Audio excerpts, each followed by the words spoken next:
so blown away. I had to go outside. You saw me. I went outside. That's what the brother said. He's like, he's in contemplation mode right now. He's just trying to process Ibrahim, is he okay? Like, check on the brother outside, because I was just like, man, like legit. That was great. That was great. That's just the beginning. Yeah. I was like, can we have another one tomorrow? He's like, now. You can only handle so much at one time. Addressing another important issue, and that is learning how to learn in Islam. Ooh, touch on that a minute. Because a lot of people say, you know, that's true. When you become Muslim, they say, now what? And they say, get knowledge. Yeah. But nobody tells you how to get knowledge. Just like me telling my kids, calm down and focus. But nobody teaches you how to focus. Right. They just expect that you know how to focus. So they expect you to just know how to learn automatically.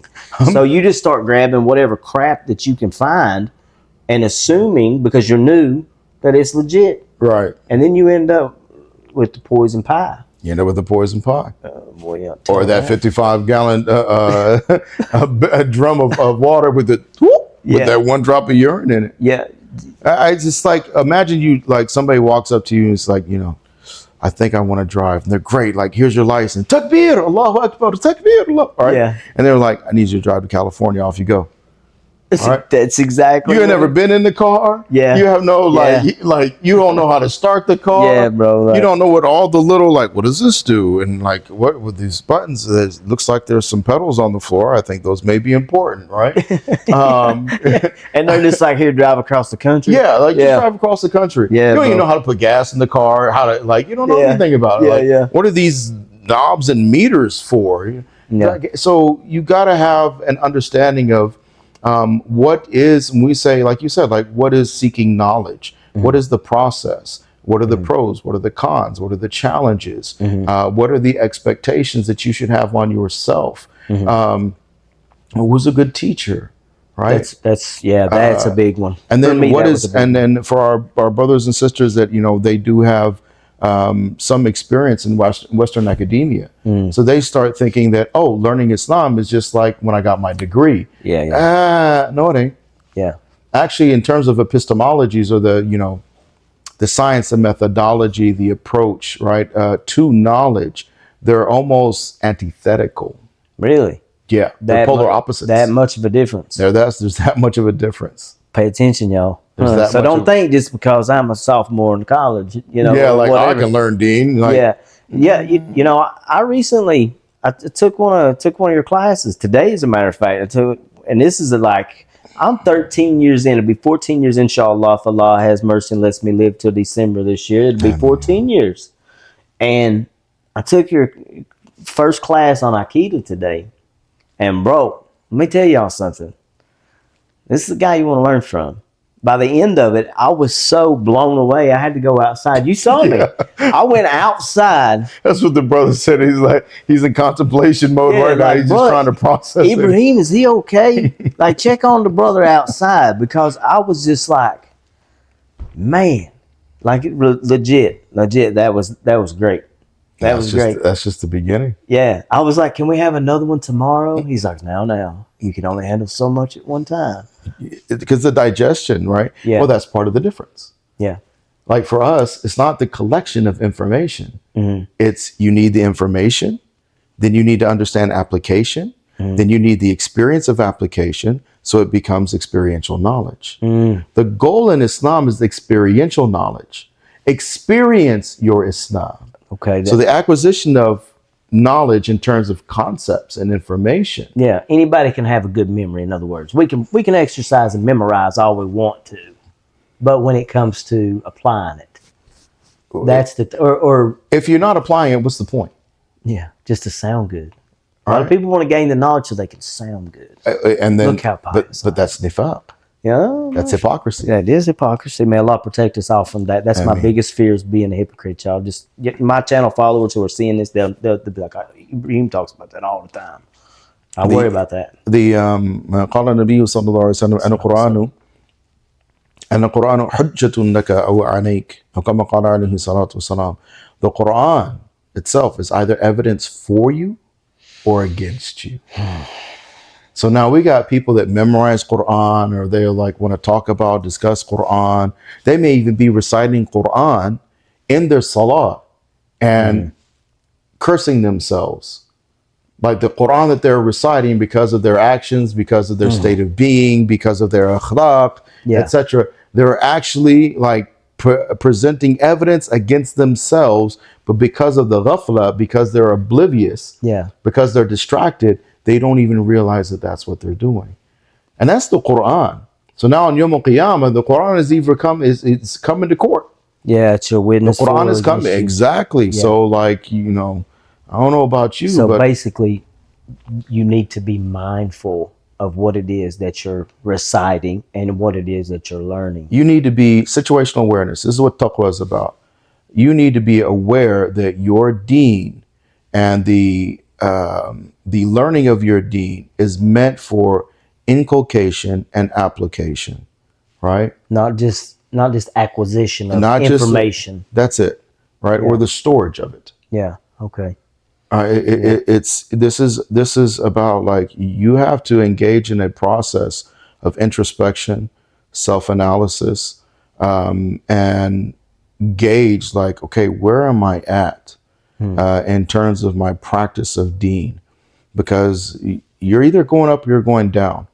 There is no like, no, I'm just kind of like holding, like there is no holding. You're going up or you're going down. Yeah. Yeah. You know, the 13 years. And I told you last night, I think it was, we were having a conversation. And I said, before I met you, before I ran into you, before Allah subhanahu wa ta'ala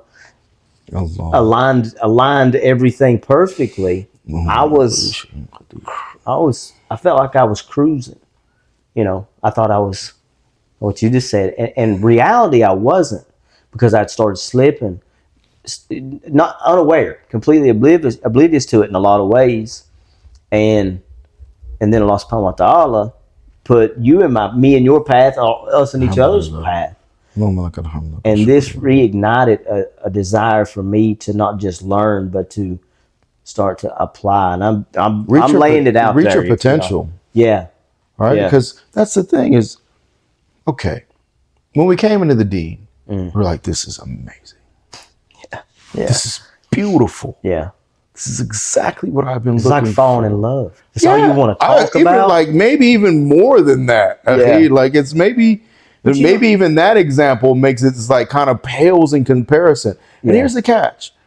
The false assumption is that singular feeling, okay, in that moment, however long that moment may be, usually it's like 6 months, maybe you'll get a year out of it. I call it the Shahada high, right? Yes. Because remember I told you? Like your honeymoon phase. There you go. Yeah. Right? And then it's like, okay, you know, that was nice, you know, but the honeymoon is over. After the honeymoon comes the dishes. That's the saying here. Yeah. Yeah. In Islam, it's actually not like that. Mm-hmm.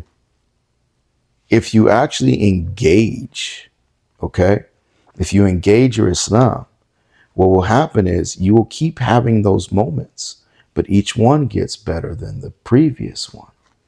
So if you're not having those moments, I got one question for you. Do you know what you're missing out on? Remember the first one.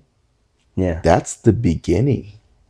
Yeah. That's not the end. SubhanAllah. Yeah. That's the beginning. It gets better.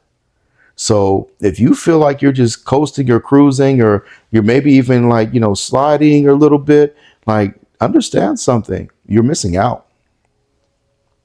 That's a fact. You are missing out. Today was one of those moments for me with the class, like it really and truly was.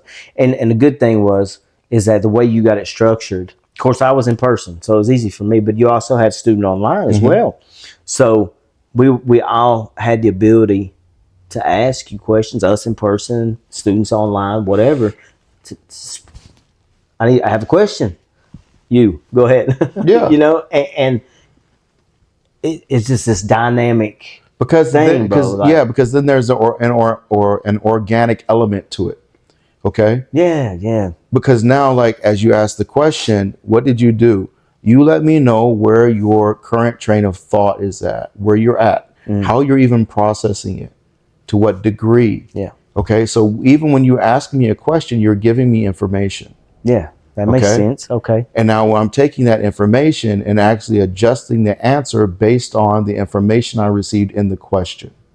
Does that make sense? That makes sense. Yeah, totally makes sense. Okay. Yeah. Now, once I have that information, I can actually now tailor and adjust what is even coming after that as we continue the class. Yeah. Now, and as you ask more questions Yeah. throughout that class and any following classes, each time you're letting me know how you think. You're letting me know how you process. It's like Chat You letting me GPT know over where you're at. Okay. Shake GPT over here. Okay. Like, watch out. This algorithm, he's categorizing. Yeah, brother. But it's true. So it's true. This is the thing you can't get from YouTube. No, bro, you really can't. No. So when you're sitting there with your teacher and your teacher wants the best for you, like I want this guy, right, to get as close to Allah as whatever Allah Ta'ala potential Allah has placed in him, and he's making dua that Ya Allah, like open up, this the dua of Musa, like, Rabbi shrah li sadri wa yassir li amri, open up my sadr, open up my core, my chest, and make this easy for me, right? Yes. So you want this because that's iman. Yeah. لا يؤمن أحدكم حتى يحب لأخيه ما يحب لنفسه. كما قال عليه الصلاة والسلام. Now, one of you is a true believer until you want for your brother what you want for your love for your brother, what you love for yourself. Yeah. So now you're actually engaging. Okay, this is the triangle. So you have a student in front of you, and the student has a teacher in front of him. And then now what's happening is the student is looking towards Allah Subhanahu wa Taala to give me, so I'm requesting knowledge from Allah, okay? Yeah. And then Allah is using the sabab, the teacher, the means, Okay. to provide the knowledge to the student. Inshallah. Okay? This could Now from the teacher, the teacher is looking to Allah that, oh Allah, I am your slave, I am your servant, I am your tool, I am the implement, I am the utensil, okay? Right. Right? I'm the instrument. Yes. Right? So now use me as what? Use me as the means of teaching and elevating your slave. So now Allah Subhanahu wa Ta'ala does what? With this dua, Allah Subhanahu wa Ta'ala is going to open your heart. So now as you're sitting in front of me, what I'm saying, you're going to be able to receive it. Yeah, that makes perfect sense. See, did y'all get that? This is the kind of stuff that you get in the courses. Like real talk. This is the kind. This is it. But it's way better. And it's all what? It's way more. It's all nur. Light. It's all nur. Because what does nur do? It illuminates. Which does what to darkness? It rushes it out. Now, here's the catch. You see people trying to fight bad habits, right? Trying to fight this and fight that darkness inside, outside. Here's the catch. You ever see a light fight darkness? No, you just turn it on. You turn it on and the darkness runs. It doesn't have a choice, does it? No, it's just, it's gone. So the way that light works is its mere presence makes darkness dissipate, withdraw. Alhamdulillah. That's true. Yeah.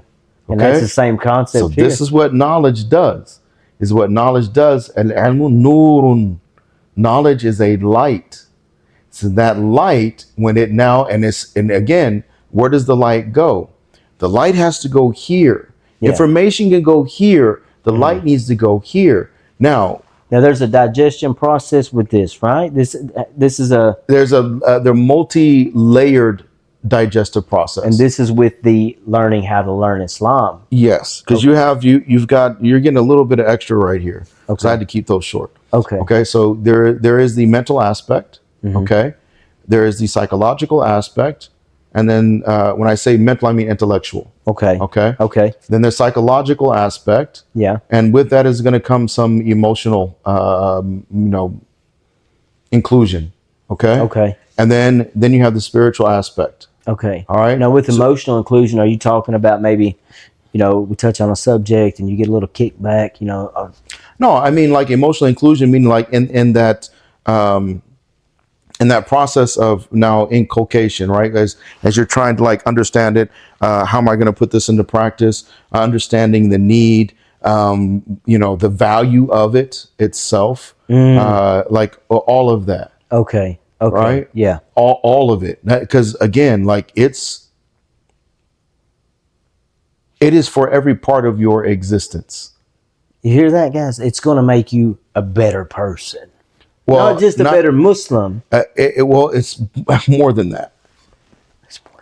It's more than that. Okay. It's going to actually it's going to move you closer to fulfilling the purpose for your existence.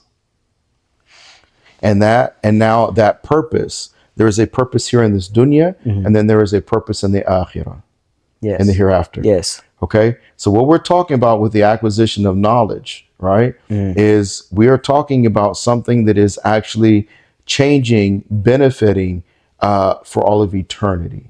Okay. Now, I have to stop here for a second because I want to ask you this. I know there's Billy Bob and somebody out there thinking on this because it just popped in my head.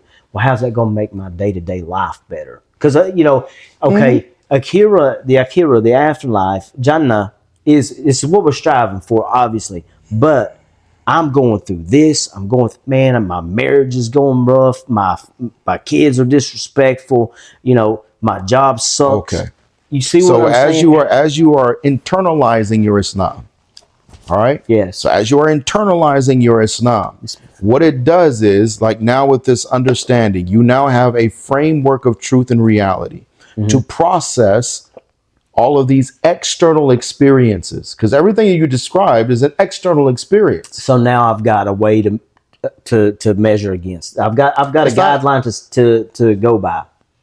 So To go by, but when you say go by, let's provide a little bit more clarity. Okay. Okay. How do I process this? Right. So emotionally, psychologically, spiritually, how do I process this through my Islam, through my Aqidah? And then now once I process it, now I need to prioritize it.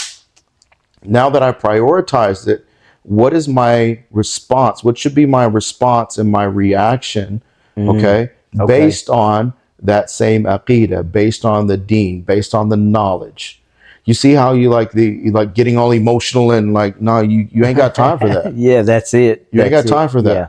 It's fine that it runs as an undercurrent, and we're human beings, so like we're not robots. Yeah, even the Messenger of Allah had emotions. It's part of the human experience. Right. All right. There's no shutting it off. There's no getting away from it.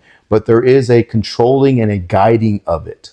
All right. Yeah. So that you are the master of it, as opposed to it being the master of you. Yes. So when we get angry, we get frustrated, and like pull it together. Yeah. This is a weakness in your deen. And this is teaching us how to pull it together.